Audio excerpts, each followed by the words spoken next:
Today's episode of The Overwhelmed Brain is brought to you by Casper. Get $50 towards select mattresses by visiting casper.com/brain. Make sure to use the promo code BRAIN at checkout. Terms and conditions apply. Are you annoyed by affirmations? Are you tired of that same old, rehashed personal growth advice that all seems to boil down to, think positively and all your problems will go away? If affirmations feel like lies and positive thinking feels like denial, then I want you to get ready. The Overwhelmed Brain is here to help you create the life you want now.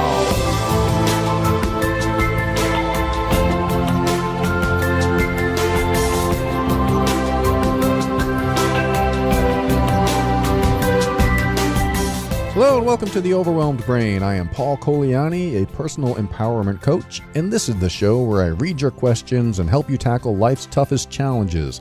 I want to help you increase your emotional intelligence, strengthen your self-worth and self-esteem, and empower you so that you can make decisions that are right for you. Everything my co-host and I talk about on this show is our personal opinion and is meant for informational and educational purposes only. Always consult a medical or psychological professional before making any changes that could affect your physical or mental health. And like I said, I have a co-host today. He is Matthew Bivens. If you've been listening to the show a while, you've heard him on the show before. He has two podcasts out there, Having It All with Matthew Bivens and Doing It at Home, which he does with his wife. That sounds a little strange, but it's a home birthing show. And if you're interested in that, check that out as well. But I have him on the show every now and then, and we throw it midweek and sometimes on the weekend, just because we have great conversations and we want to involve you in them. And you'd be surprised how many conversations we have off the air. Well, maybe you wouldn't be, but it's not a big deal. And it's funny because we started recording our conversations that we were having off the air to put them on the air because I think what we talk about is important. I think it's valuable. And there's a lot of people out there that are in situations that we've been through or that we can help people through, that it would be better just to meet up and record ourselves. And that's what we started doing. Matthew and I started meeting up at a coffee shop in Marietta, Georgia. And he brought his microphones and recorder one day, and we just had a conversation. And so Matthew has had me on his show a long time ago. And we had stayed in touch and we connect every now and then, but we really wanted to maybe start something different like this, which is the conversational side of the Overwhelmed Brain. And I think he wants to throw these conversations on his Having It All feed as well. So if you're interested in his comments and his takes, check out his show and you'll see it in your favorite podcast player. But anyway, we met for lunch every now and then. We're both very busy, so it's hard to get together sometimes, but we've dedicated to meeting every other week and recording something. Doesn't always work out, but 90% of the time we record something and put it on the air so that we can share something that might be helpful to you. And this week is no different, I think. This is my opinion, of course. You might have a different one. But this week we talked about being fully vulnerable while expressing yourself. I mean, I get emails like this a lot. I can't express myself because I'm afraid. I'm afraid of what might happen. I'm afraid to express my emotions because if I do, then, fill in the blank. I'll have a panic attack. Someone will judge me. Someone will think badly of me. I mean, a lot of people don't even come up with those things. A lot of people just say, I'm too afraid. I'm too afraid to express myself. I'm too afraid to show my emotions. I'm too afraid to connect with someone and allow them into my emotional space. And I think that is missing a lot of the human experience.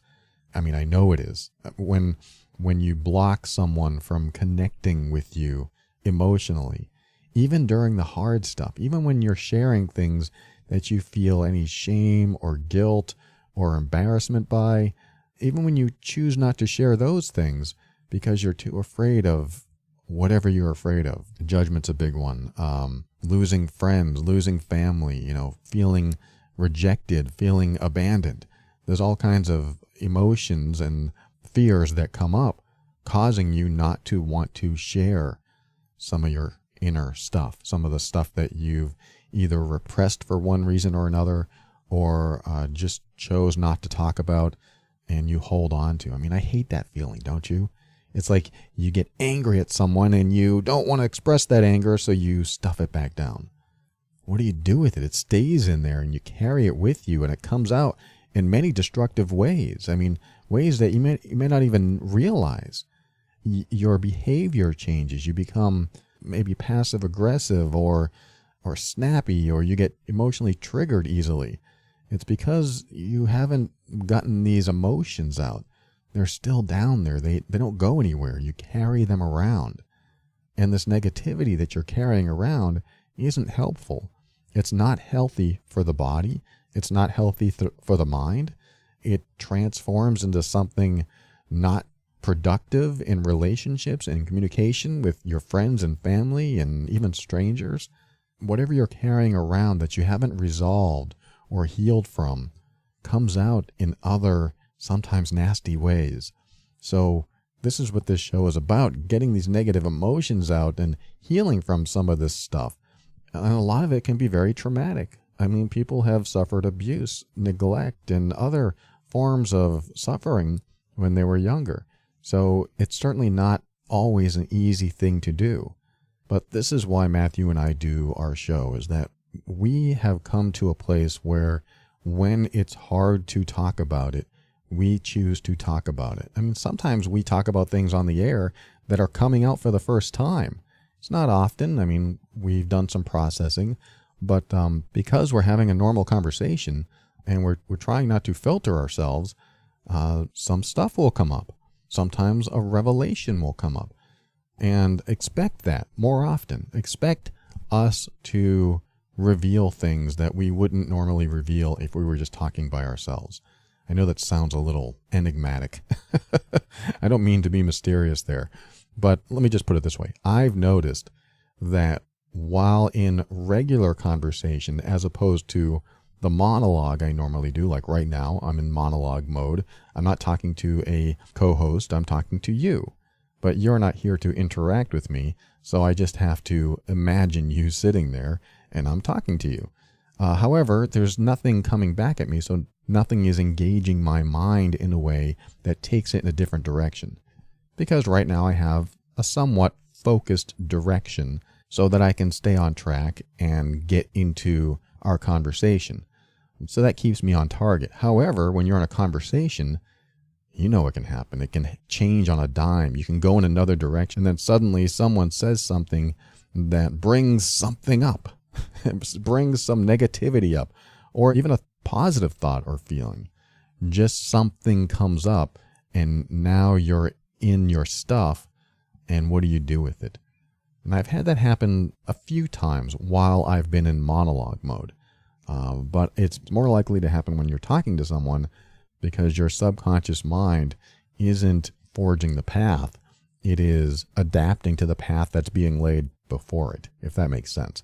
In other words, if someone's bringing up a subject and they're asking you questions, these aren't questions you're normally prepared for, so it gives you an opportunity to be a little bit more vulnerable and address things that you wouldn't normally visit when you're by yourself, like when you're writing an email. You're very by yourself, so you can stay on task and stay focused and write exactly what you want to write. But if you're with someone, suddenly you have all these variables that come up, and they can ask a question like, well, you said that your mom did this once. Have you talked to her since? And that might bring up some stuff. You know, it questions like that. Whereas you wouldn't normally bring that up yourself. I think you know what I mean. It's just the idea that it's helpful when you're diving into your own stuff to have someone there to ask questions, to lead you in directions that you wouldn't normally go. It's like when I was in therapy once. It was after my first breakup, and the woman started asking me about my mom and how things were and my family growing up. And, you know, there's some tough challenges there, but I thought I was over most of it. But for some reason, I started crying when I talked about my sister, who in that instant, I felt like had raised me like a mom. Like my sister raised me like I was her son, because she acted like a mom to me. And sometimes in ways more than my mom did or could, because my mom was too busy trying to keep the alcoholic from us. So my oldest sister came into the picture, and I started crying about it in therapy. And I'm like, where did this come from? I would never have visited that in my mind by myself. It never would have come up. I believe it wouldn't have. I mean, maybe it could have, but it was great to have someone to ask those questions and take me places that I might not have gone on my own. So that's why it's helpful to even have just a friend ask questions and guide you into spaces that you wouldn't normally have gone, just so you can visit places in your mind that you wouldn't normally visit. Not because you're intentionally trying to avoid those places, but because maybe you just never think about it. You just never think about going in that direction, so you don't. And this is what I like about conversations like this.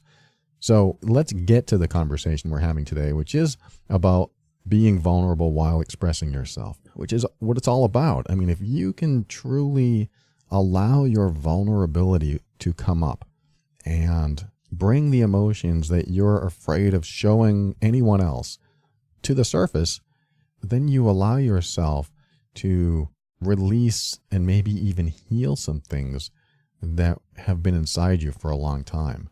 And yes, that could involve breaking down and crying. That could involve your friend or family or someone you trust seeing you in a way that they've never seen you before. Again, that's very vulnerable. But if you can allow yourself to do it, the more you do this, the less vulnerable you feel, the more powerful you feel. You start becoming empowered because all this negativity it starts to be released from your system. And as those pieces and parts get released, you have less obstacles to what I call happiness. Your happiness is found when you start removing these obstacles that are in the way of your happiness. What are those obstacles? Anything that you've been afraid to share, all your shame, your guilt, your embarrassments, your fear, your worries, your concerns, anything in your life that you have repressed and not been able to talk about with anyone. You start letting that stuff up, even the hardest conversations, you can really start improving your life. It's not always easy, but that's why we're talking about it today. I hope you get something valuable from this episode. Talk to you when we're done.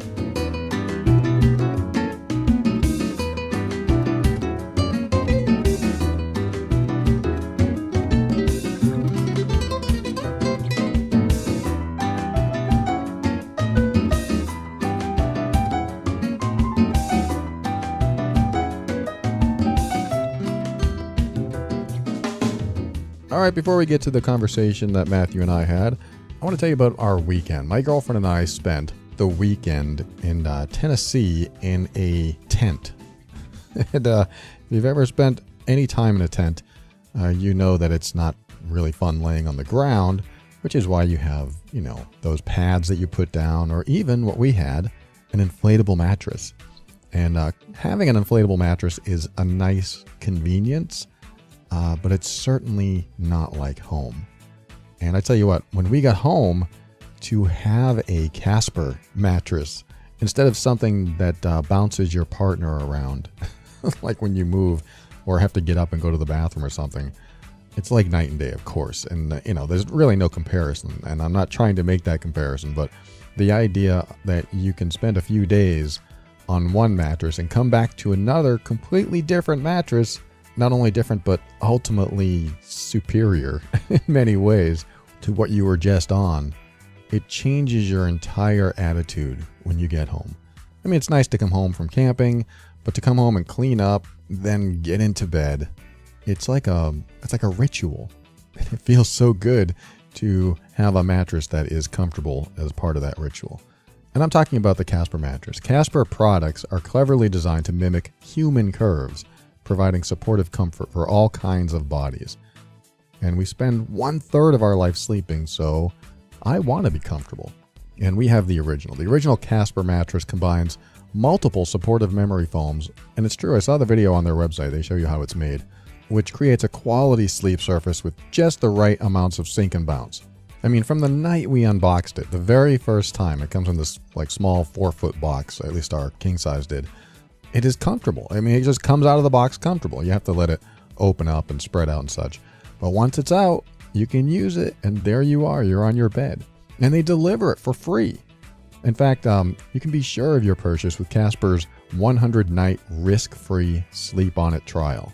So not only do they deliver it for free, but if after 100 nights you're not satisfied, they'll pick it up for free as well. The free shipping and returns apply to the US and Canada, but no matter where you are, I know you're going to love this mattress. With over 20,000 reviews and an average of 4.8 stars across Casper, Amazon, and Google, Casper is becoming the internet's favorite mattress. They also have a wide array of other products like pillows and sheets, just to ensure that you receive an overall better sleep experience. So Casper has a special offer for the Overwhelmed Brain listeners, and that's $50 towards select mattresses by visiting casper.com/brain, and then use the promo code BRAIN at checkout to get the deal. If you're sleeping on what feels like a camping mattress, or you just want a mattress that delivers a great night's sleep, get a Casper. Casper.com/brain. Use the promo code BRAIN at checkout for $50 towards select mattresses. Terms and conditions apply.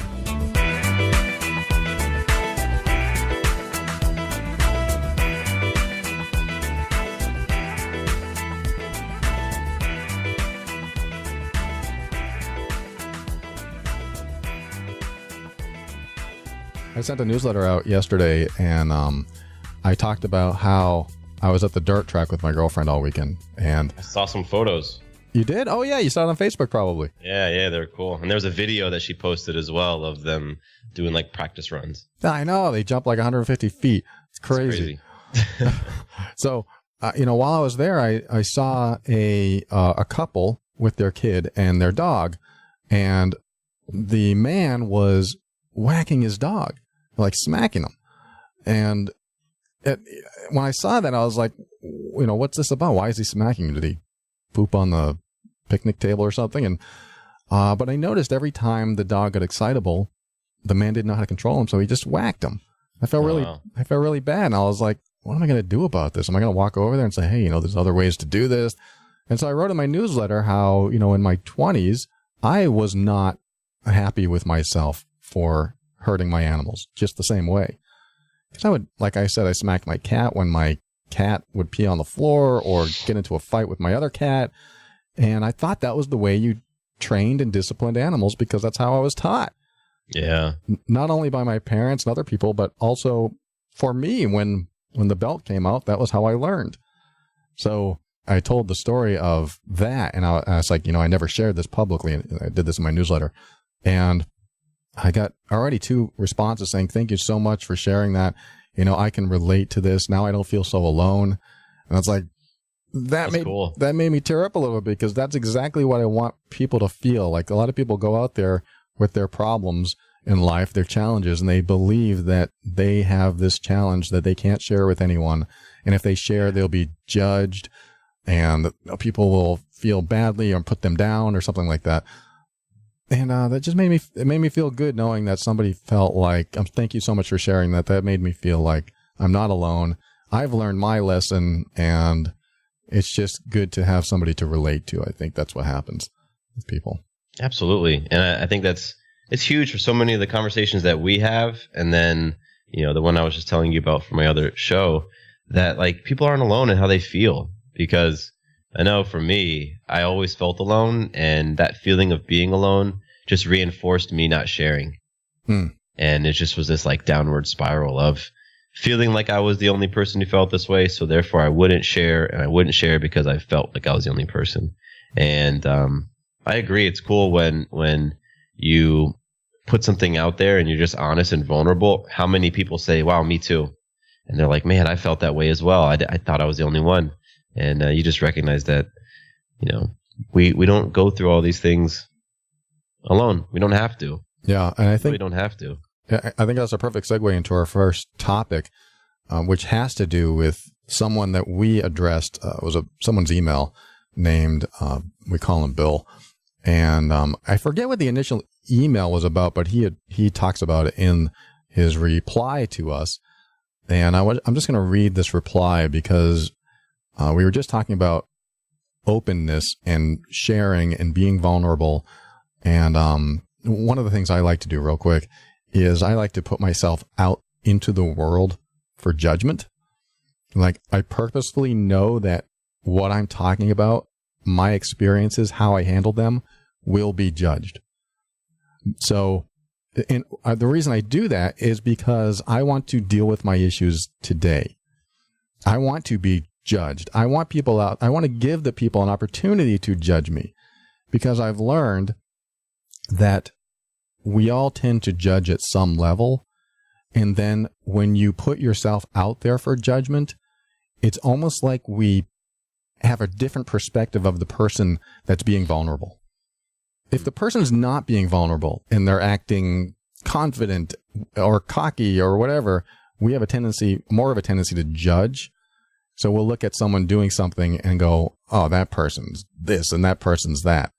But if somebody comes out there and says, I am this and I am that, you have a tendency not to judge that person because they're already judging themselves. There's some psychology behind it I haven't really studied, but I have noticed that since the beginning of this show, or my show, at least after the first few months when I started being very, very vulnerable, that I had more support and no judgment. It was weird. It's like when I wasn't being vulnerable, when I wasn't being expressive, when I wasn't being completely honest, I left it to the world to interpret what was going on with me. Yeah. The world's interpretation of me can be anything, can be all negative, can be anything. So instead, I just go, hey, this is what I did, and I'm not proud of it. In fact, I feel shame. In fact, I feel guilty. I feel embarrassed. And then the world responds positively because everyone has that experience. Everyone has had that humbling, guilty, humiliating, they feel shame, they feel embarrassed, they feel all these things because we all do. And so when someone shows up in this vulnerable space, they are suddenly met with empathy. And that's been my experience. Have you experienced something like that? Absolutely. Yeah, I've experienced the same thing. And for me, I think whenever I see somebody who is being vulnerable, I feel like it gives me permission to do the same. You know what I mean? And in their vulnerability, I get that they're healing or processing or growing, whatever word you want to put in there, but they're going through that process of being okay with whatever it is they're sharing. And by them doing it then I feel like it gives me the opportunity to do that within myself. So I'll share something with you that what came up for me. When my daughter was very, very young, like a couple of weeks old, we took her to the doctor for, her normal appointment, her like 1 week old appointment, 2 week old appointment. And this is a story that my wife likes to tell, but whenever she tells it, I feel super embarrassed.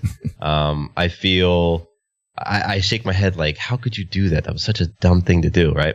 So we're in the elevator and we're coming back from this doctor's appointment, and I'm holding my baby and I'm holding Maya, and I don't really know how I was holding her because a gentleman in the elevator was like, hey, you're holding that baby all wrong. And his statement totally caught me off guard. And I looked at him, and he had been in the hospital for something as well. He had like a bandage on his arm or something like that. And admitting this, I'm like, God, people are going to judge me. I said, oh, well, why don't you show me? And I handed him my baby so that he could show me how to hold her. And Sarah is looking at me because this must have been within the first week of Maya being born, because Sarah had some stitches. And so she was like doubled over in pain because she was still feeling very raw from having just given birth. So she didn't have like the strength, the mental faculties to say, what are you doing? Mm-hmm. Don't hand this stranger with bloody bandages on his arms like our baby.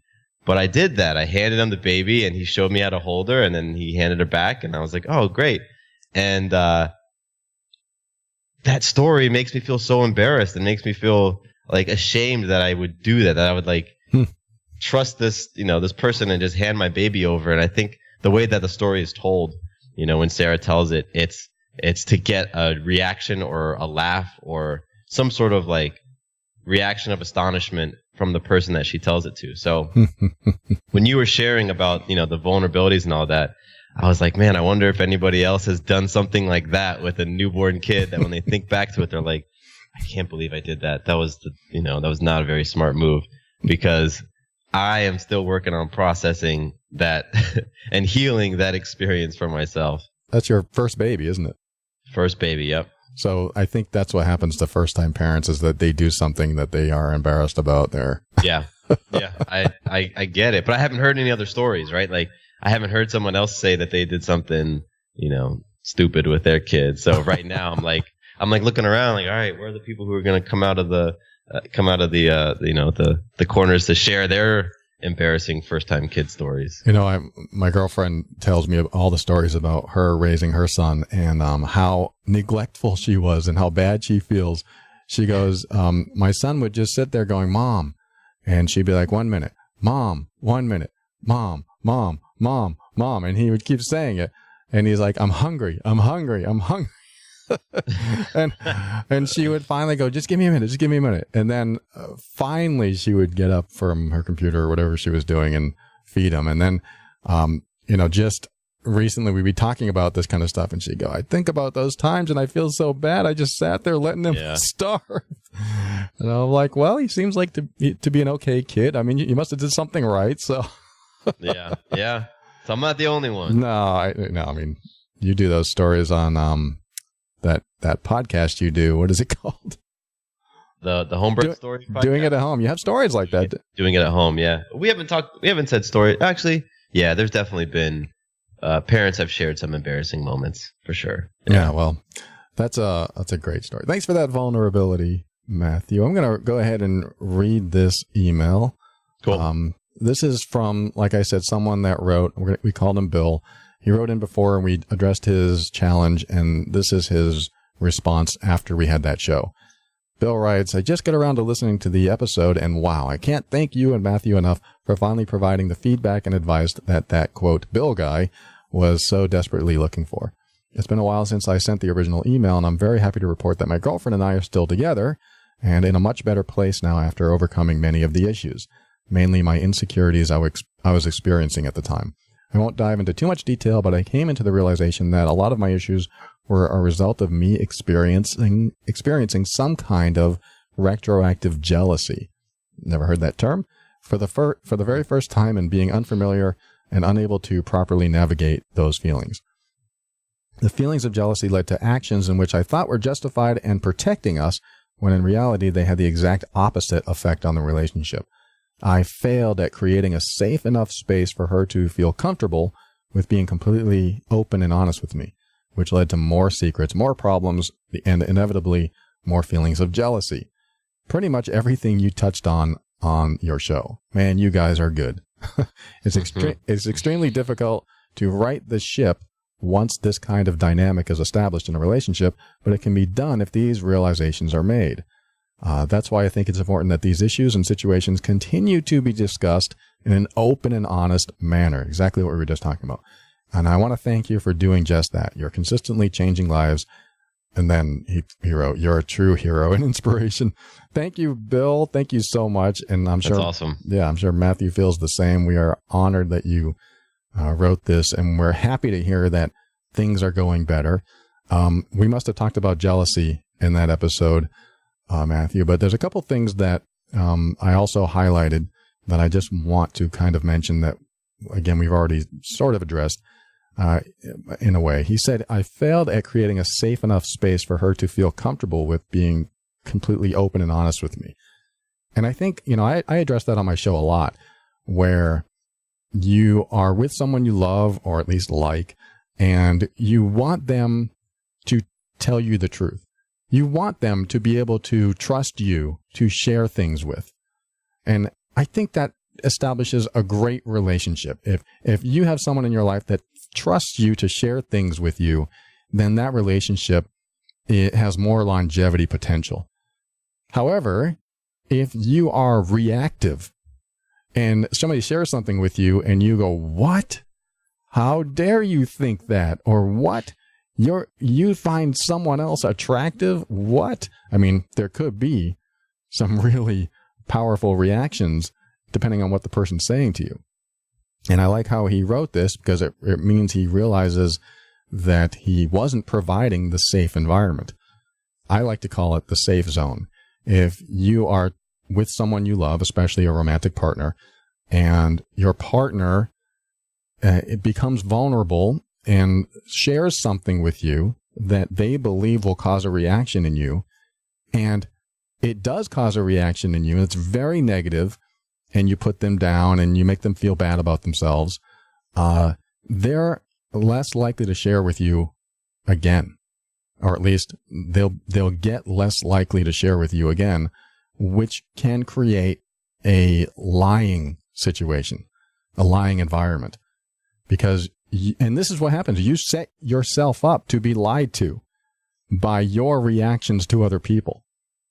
And I've noticed this in my own life. If I become too reactive about something, then the person I'm with is less likely to share things with me. So I really like this point that Bill made, is that when we set up this safe environment for our partner, then, and we have our own emotional triggers. We're going to be triggered. But when we are able to set up this safe place, our safe zone for our partner, then they are more able to express themselves freely without fear. I mean, there still might be fear, but at least they know that you can have a conversation about it instead of being put down about it. Have you learned that throughout your life, Matthew, that have you felt safe enough to share? Have people felt safe enough to share with you? Sometimes people have felt safe enough, and other times they haven't. And I've noticed that over the years, particularly when it came to family relationships, where you would be somebody would share something with me and I never heard it before, and I recognized, wow, okay, I guess that they didn't feel like they could actually share with me. And I definitely appreciate Bill's email, and I think that there's some great things to be kind of pulled from it. For me, when I think about the idea of responding, like reacting, when somebody gives you some news or shares something with you, and the reaction on it, like it's happened with me and my wife. She shared different things, which for me, they kind of felt like they came out of left field, and I was sort of caught like deer in the headlights, and sometimes I would react, and the reaction would just be my emotions. Sometimes I was able to pause and respond accordingly. One of the things that I shared with her is, hey, listen, let's have these conversations. I want to have these conversations, but maybe let's talk about a time and place to have them. And that's something that, that you listening can take away, because if you're like me and you think to yourself, well, man, my partner blindsided me with this news, maybe I wouldn't have reacted so strongly if the news wouldn't just dropped in my lap, because that's how I felt. And my response to that is, be proactive in creating an environment and creating a space where you can say, okay, now is the time to share this stuff. And you can put yourself in that space of, dropping down some of the defensiveness and opening yourself up to just hear them. And that has helped me tremendously, so it might look like, hey, babe, what you just shared, like I feel some stuff coming up. I don't really want to get into it right now. Can we talk about this at, later? Can we talk about this at XYZ time?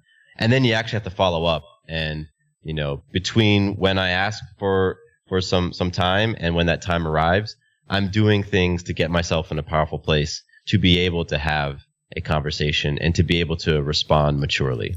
And so, it might look like me just collecting my thoughts, thinking about why did that trigger me, or why does this conversation make me feel nervous? Whatever it is that I need to do to then go in and say, cool, babe, I know you had something you want to share, so let's talk about it now. And then we're able to have a conversation, and I use that word very intentionally, a conversation, right? Where she says something and I listen and I process and I respond, as opposed to, she shares and I get defensive, and then she reacts and she gets defensive. Because in my opinion and in my experience, that stuff just breaks down.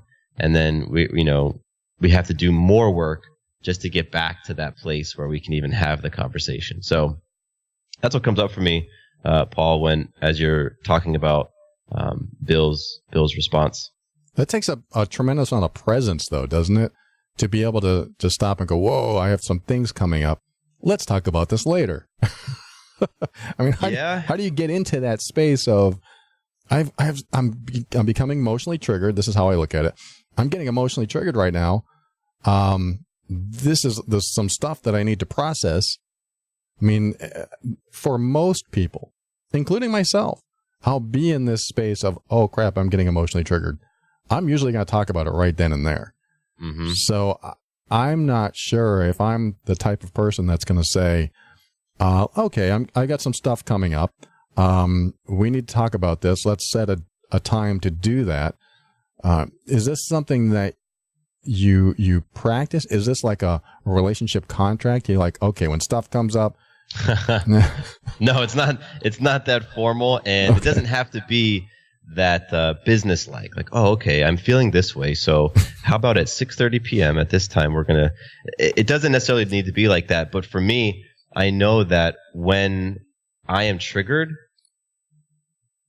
especially before I started to become aware of myself and started to do some of this work, when I'm triggered, I'm not at my best. Like, I'm not my most understanding. I'm not my most patient. And those triggers, that feeling, that anxiety that comes up, the heat that comes up, it a lot of times it would automatically bring my defensiveness up as well. Interesting. Bring up my weapons. And I just recognize that for me, I was not able to have effective conversations in that frame of mind. So there absolutely was a level of awareness to realize, looking back on previous conversations, which were fights, looking back on previous arguments and fights, like, man, what was that? Like, wow, I was triggered the whole time. I used to journal a lot about those things, and I used to go back and read those journals months or years later, and that helped me gain a little bit of awareness around it, to see, like, wow, I absolutely was reactive. I took things personally. I was very defensive. I was hurtful towards this person, and being able to see that in hindsight made me think, okay, well, what can I do to not be in that space the next time a topic comes around? And there has been work that my wife and I have done on communicating what we need and what we feel in the moment. And that doesn't necessarily have to be on heavy topics. That can be like, hey, babe, I'm feeling tired. Can you grab the kid? Like, I'm sharing with her, I'm feeling this certain way. Can you help me out? And those little things help. So when she says something, it's like, hey, babe, I'm not in that powerful space right now. Let me, give me 30 minutes and we can come back to it. And that's sort of how it has evolved in our relationship, to where, I can recognize if I'm in my power or not, and I'm comfortable asking for what I need to get into that powerful space, because I don't shy away from confronting conversations. I'm not afraid of them. A lot of the times I do want to have them in that moment, but I will make sure that I am in my zone beforehand, because for me, that creates the best outcome. Well, from what you just said, from what I am extrapolating here, is that you have awareness of what happened last time. You actually put yourself into an awareness of, okay, how did I respond? How did it progress? How did it get worse? At least this is, if I was putting myself in your shoes, oh man, why did I get so triggered? I got to think about this. I got to process this and figure it out. So I love the idea of the post-processing that can go on after an emotionally traumatic or intense moment with someone, where you can look back and go, geez, I reacted really quick. I called this person a name, or I put them down really quick. And, next time, and this is something I teach on my show as well, is that you start to be aware of the pattern that you're in that causes the same situation to occur over and over again. Yep. The arguments always start when I get angry because of something she said or he said or whatever. And so I look at that and go, okay, if they always start that way, because we really have to step outside of our emotional triggers and look at something objectively, so that we can go, how can I do this differently next time? How can I respond more productively next time? So I love the fact that you shared that. And it tells me that it really has to do with being aware of what you do on a regular basis, so you understand your own patterns. And I am constantly looking to understand my own patterns better. I won't say that I have like, yep, I know my patterns, I know myself, but for me, gaining that awareness, increasing my understanding of myself, how I process things, what triggers me, it allows me to just gain a little bit more self-mastery. And that's something that I'm playing for. And in my relationships, I'm playing for just that relationship to constantly be going to deeper, more intimate levels, being more honest, more open. And so it's kind of like, again, I don't have like a regimen around this, but when you think of an athlete, like I'm big into basketball. When I think of the NBA players, after a game, what do? They go and they watch film of that game to see where they can improve in different things. So sometimes, I don't do this all the time, but sometimes after I've had an argument with my wife, after we've had some of these confronting conversations, I will go and journal. And that gives me an opportunity to essentially like watch the game film. I can go back and say, wow, okay, this is how I felt. This is what went down. This is what she was saying. Like, cause for me, I don't have the best of memories, right? Like I just don't remember some things sometimes, particularly when I'm in a heated conversation, particularly when my emotions are spiked. It's hard for me to put myself back and remember what they said, remember what I, agreed to do. That bit me in the butt so many times in previous relationships where we would have the same type of argument again and again. And she would say, we've gone over this stuff. But in my mind, it was like hearing it for the first time. So that, influenced me to write things down. And in writing things down, I recognized that, wow, I can learn so that the next time we get into a conversation, the next time we get into a fight, I have a little bit more insight based on what had happened in the past. I think 60% of the audience just related to that. The part about forgetting. I love the analogy about the game. You watch the game tape and figure out what you did last. And it's funny because we have an Amazon Echo and you can say, Alexa, do this, Alexa, do that. And I always wanted, and I know this is like so against what everyone wants, but I want record everything. Yes. I want just replay what she just said. Exactly. I want to say, I won't say the keyword because everyone's Amazon Echoes will go crazy if I say it, but I'll say the Echo's name and I'll say, could you please replay the last 15 minutes? And it's just like on Star Trek, they could say, replay the conversation we had on Tuesday. And then the computer records everything. So it's going to replay it. I think that's how it works. And, I would love those opportunities because not only because I feel like, hey, I'm right. I want to prove to you that I'm right about that conversation, but I'm also willing to be open to being wrong about that conversation too, so I can learn from it. So let's replay that and figure out where it went wrong. Oh, right there. You started yelling at me. Oh, right there. I said, oh my God, you're right. I did say that. And I thought I didn't. Because I've had conversations with my girlfriend that says that I know that I didn't say something. And I'm so fired up and want to continue going down a path that I never stop in the moment and observe what I just said 30 seconds ago. Because I want to keep going forward. I get that. I want to keep being right. And what I've noticed is that my memory, and maybe this is the male memory, will have a tendency to mow down what's just been said so they can keep going forward. It's like there's a little forgetfulness fairy that wipes up the memories as you go forward. So stopping yourself in the moment when somebody says, no, you just said that. And if you actually stop and go, okay, let me process or let me figure this out. Did I just say that? You might be able to catch yourself before you forget and go, oh, you're right. Or no, I remember what I said. I think you're right. I think there's a chemical process that takes place. We're in fight or flight mode and we're going forward and our adrenaline's pumping sometimes and we just want to move forward into a safer place. And when we do that, it's our brain's not sitting there taking notes. Like, okay. I know that's how it feels for me. And it happens.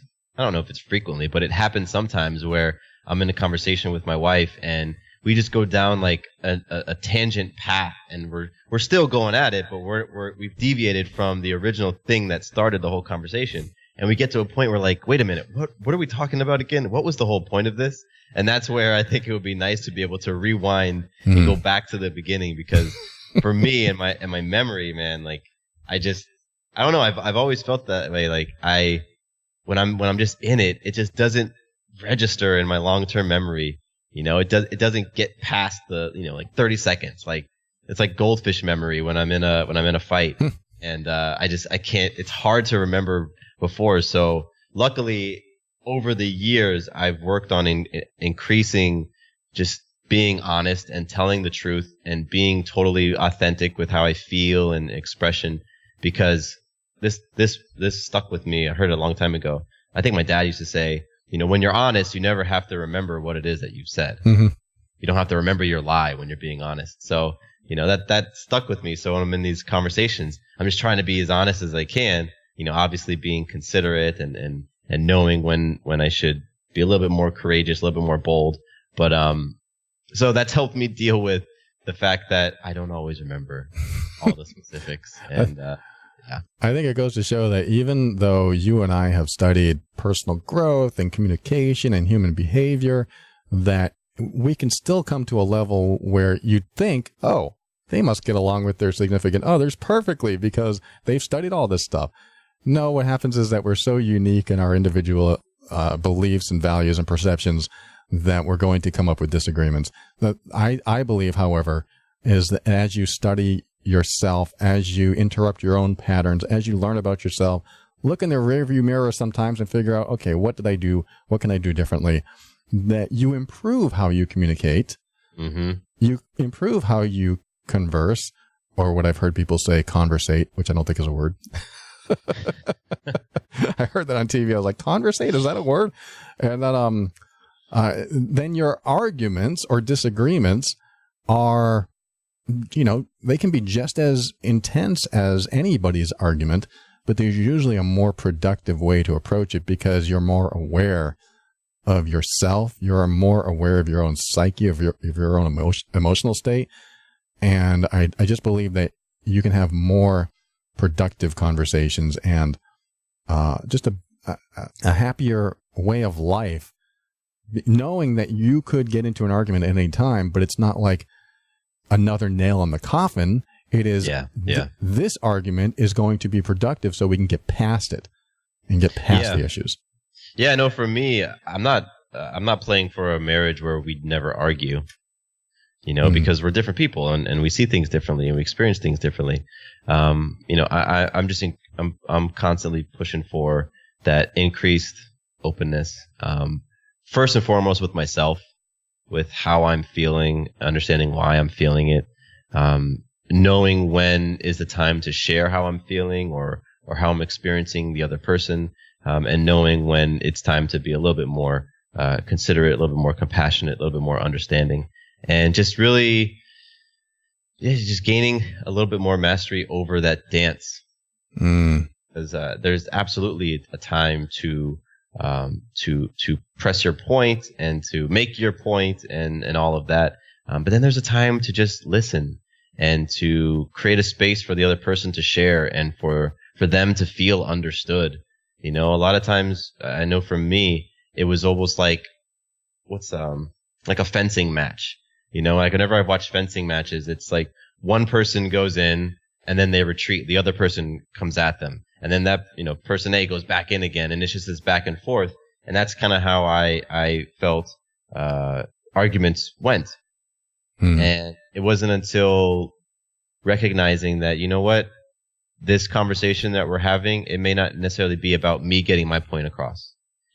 I don't necessarily need to feel understood. I don't need you to get me in this moment. It's more important for me to just listen and to hear where you're coming from. Because that can be a bigger deposit into, your tank for you to feel understood, for you to feel listened to. And that might get us past whatever this blockage is right now, and can create, something powerful for us to keep moving the relationship forward on. And so that's, that there's, for me, there's definitely awareness in being able to know when is the time to go in, when is the time to fall back a little bit.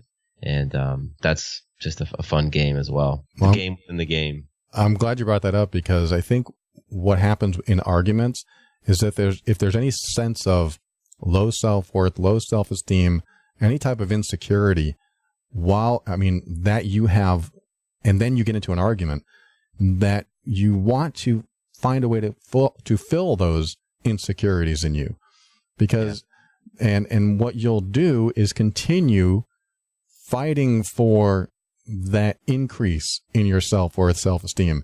And if your focus is on fighting for that increase in your self-worth and self-esteem and any other insecurities that are going on, you'll always want to win.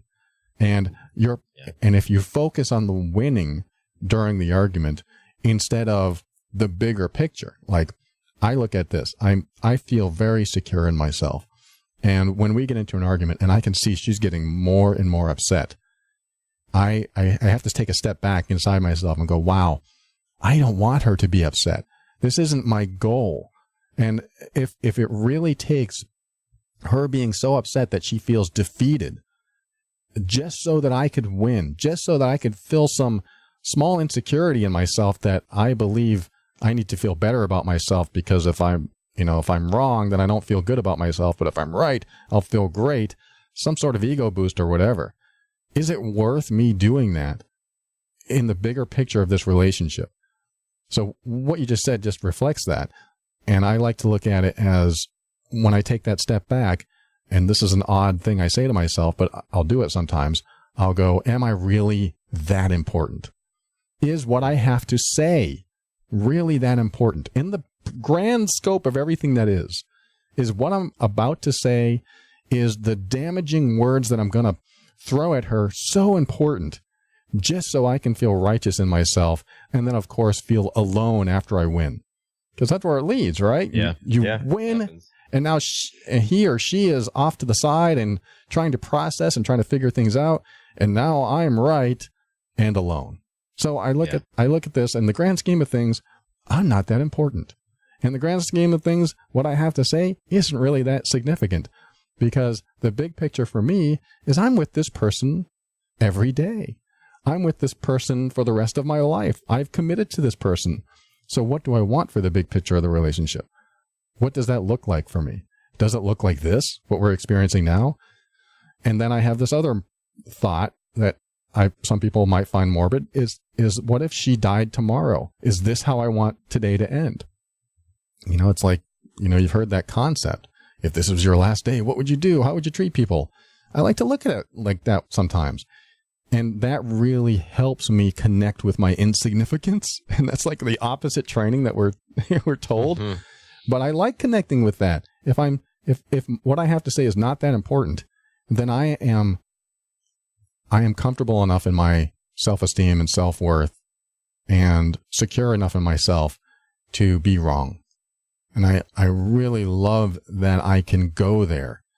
And even when my girlfriend and I are having an argument, it doesn't happen at all, hardly ever, but it does happen.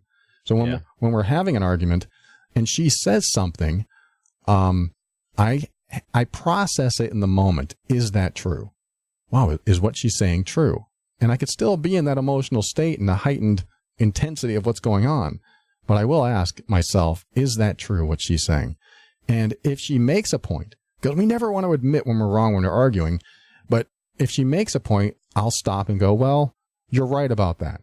And that's so hard to do, because it is. I want to inflate myself, not deflate myself. So I'm like, well, you're right about that. And then I'll stop, and maybe she'll continue. But usually what happens, and this is the greatest part of arguing, I guess, is that when that happens, when one of you finally steps down, I mean, this is a healthy argument, not an emotionally abusive argument, not someone trying to dominate. This is a healthy argument between two healthy people, at least mentally healthy enough to communicate normally most of the time. When one person steps back and says, wow, I think you're right about that. I think I did come across as too harsh, or whatever the thing is. The other person usually backs off.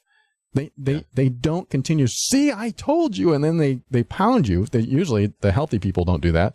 But they'll back off too and realize, oh, good. You finally get it. You finally hear me. You finally understand me. And you said the word right there. Feel understood. Yeah. Yeah. And then you back off a little bit, and then you have to, what do they call it? Eat crow. Like, oh, you're right. You're right about that. I didn't think about it that way. Okay. I'll step back. And that, I tell you what, that shows your partner or whoever you're arguing with, just who you are, what your character is. Because if you get into an argument with someone and they just want to win, and neither one of you ever back off, then you feel like you can never get anywhere with them. But if you know, and this is, I think, vital, when you know someone's going to back off when they hear truth, wow, that is true, and I'm processing it, and I'm realizing it, and I'll back off, you can trust them more. Like, he will back off when I say the right thing, or she will back off. Maybe not, back off's probably not the right term, but there will be a moment of realization that I need to process this. I need to figure this out. You're right about that, or I just need some healing there. Yeah. I think that's huge. So, thank you for sharing your process too. I think, that's probably what we'll leave with this show today. 'Cause that was, a really good, I mean, we stemmed it from that letter that we got. And he came from listening to us talk about his issues and really decided to open up with his girl, I think his girlfriend, and his jealousy issues and whatever was going on for them. And it sounds like she gave him the safe place to express himself. And he came to realizations in himself that what he was feeling was inside him. And instead of saying, you're wrong for your past because of this you did, because of that, what you did, he decided that I'm going to take responsibility for how I feel about their behavior. I think that's huge. That's enormous when you can own something. And when you look inside, when there's a conflict going on in a relationship or something's not working, it's so easy to just want to look for the external factors. Well, it's because they don't do this. It's because they have this going on. It's because, the sun doesn't shine in our house. But for you, for this person, for Bill, and for you listening, to be able to go inward and say, okay, where is my responsibility? How is the person that I have been, how has that been impacting the relationship? And then, okay, who do I need to become to create the relationship that I truly want to have?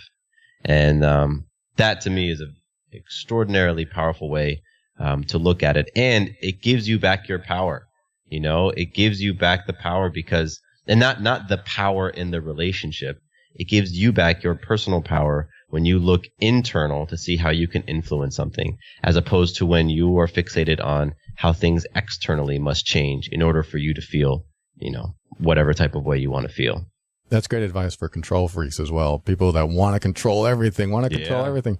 If you want to control everything, control your state, control your processes internally, because you'll never, and I think I wrote this or talked about it somewhere, you'll never be able to control anyone or anything outside of you. No. I mean, nope. Yes, there are moments where you can, but for the most part, you cannot. And it's not sustainable. Exactly. And I believe you become the master of your life when you realize that you can't control anyone or anything. And I love that idea. If you fully accept that you cannot control anyone else and you can't control anything outside of you, you become the master of your life. You just know that it's impossible to do that. So where does your focus, where does your control end up going? You can only control yourself. You can only, and sometimes that's hard to do, but yeah, absolutely. But that's where the focus needs to be. In my opinion, I believe that all your focus needs to be how do I improve myself so I can bring the best version of me into every situation, into every relationship, into everything I ever do in my life. How do I improve me? I work on myself. Like Matthew said, have an awareness and observation of what you've done in the past and what you could do differently, what you could do better. I heard one speaker say that it's all about experimenting. I'm going to experiment this time. I'm going to find out what happens when I react this way instead of the way I would normally react. Yeah, that's cool. If somebody comes up to me and calls me a jerk, I would normally want to call them a jerk back. But what would happen if I said, hey, I understand how you feel. I mean, I understand that you feel that way. And if I saw me, I'd probably feel that way too. It would break the ice. It'd be like, wow, if I just respond differently, the world changes. And that control comes from focusing on myself. And again, like Matthew said, owning your emotions, owning your responsibility in the sense of, what did you say? You said, I'm going to own my role. You own your role. You own your role in the argument, the relationship, anywhere you go. So I love that. And that's all we really have time for, Matthew. I know you have to go. And I want to tell people that they can find your podcast, Having It All, with Matthew Bivens, and doing it at home with you and your wife, home birthing. And I want to thank you, as always, Matthew, for coming here and enlightening me. I always get something from what you say. I love your perspective. I think the people listening love it as well. Get a lot of feedback from these co-hosting shows that we do. And I appreciate your time, my friend. Thank you for joining me. Thank you so much, Paul, for having me, for just inviting me on the show to have another one of these amazing conversations. And Bill, to you, I appreciate you, listening to the conversation Paul and I had about your scenario, and then emailing back, reaching back out, updating us. That's amazing.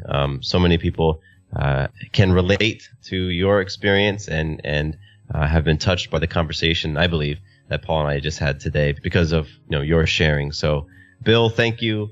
Paul, thank you. I'm super grateful. Thank you so much. Yes, Bill, thank you as well for inspiring the topic of today's episode, which kind of unfolded organically. I think Matthew and I had something else planned, but this is the way it works. If it's important, if it's topical, if it really is helpful to anyone listening, then we're going to talk about it.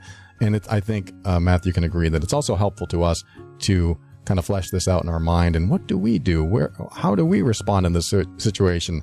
How do we react? And how do we get through challenges and things like that? So once again, thanks, Matt. I appreciate it. Thank you. All right. Talk soon.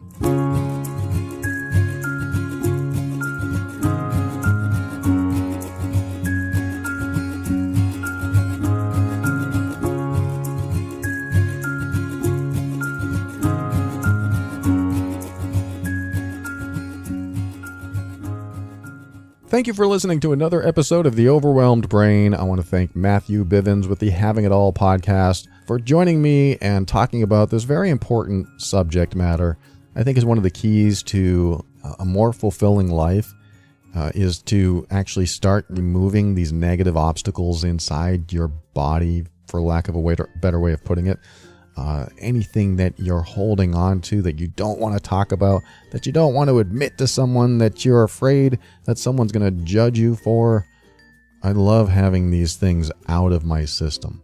I'm not saying everything's out of there. I'm not like a clean vessel, although, you can look at this religiously or spiritually and say you're a clean vessel, or you might look at me and say you're full of sin. But I love the idea of just working on myself constantly. What else comes up? What emotional triggers are in there? What else do I need to work on? Instead of, repressing them back, denying them, just have them come up. And then I can say to myself, whoa, there's an emotional trigger that just came up. I need to work on that. Why am I triggered? I'm going to drill down into it. What is causing that trigger? How is that a problem? What is causing that trigger? Oh, I'm thinking about this person. Well, how is that person a problem? Well, they did this to me when I was younger. Okay, how is what they did to you a problem? I like to drill into these things and really tear them apart and figure out why it affects me so much. I think a lot of people get into that generic space of, oh, that person hurt me at one time, or that person did this to me. I'm still angry about it. I'm still upset about it. Therefore, there's nothing I can do about it because it's over. So I'm just going to hold on to the anger, hold on to the upset until I die.